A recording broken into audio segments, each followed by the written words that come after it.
So this will be a nice quick review of a pre-code film starring one Mr. John Gilbert. John Gilbert is very hot.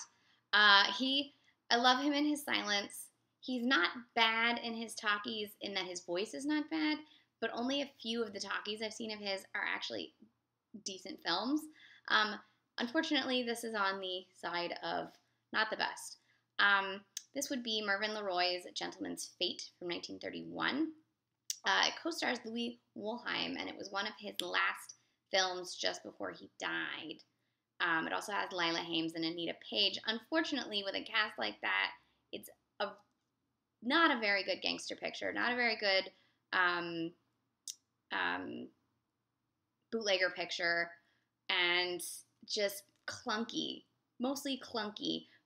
Everyone looks beautiful, and it's hard to not make that cast look beautiful, except obviously Louis Woolheim was not the most beautiful looking man. And it also has Marie Prevost, so like a lot of nice looking people, but just not a very good film. So the plot is that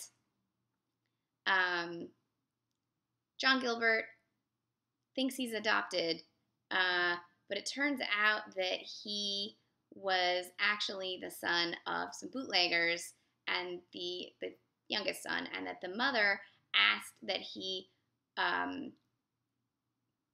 not be part of the family, so they sent him away before he could remember. But his father is now dying of a gunshot wound and decides to let him know this. And at this point, he's become a gentleman.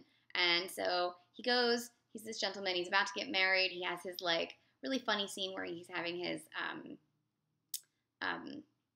manservant, like, burn his little black book and stuff.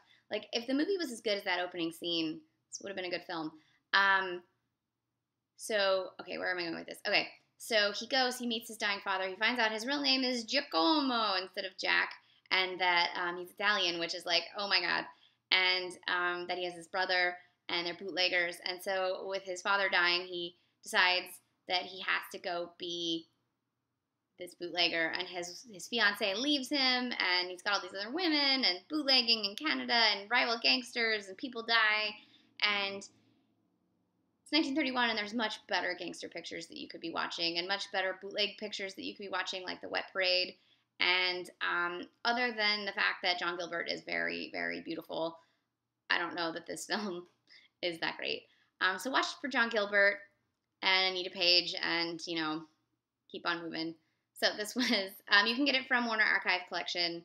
They have a lot of John Gilbert films. This was Gentleman's Fate from 1931, directed by Mervyn LeRoy.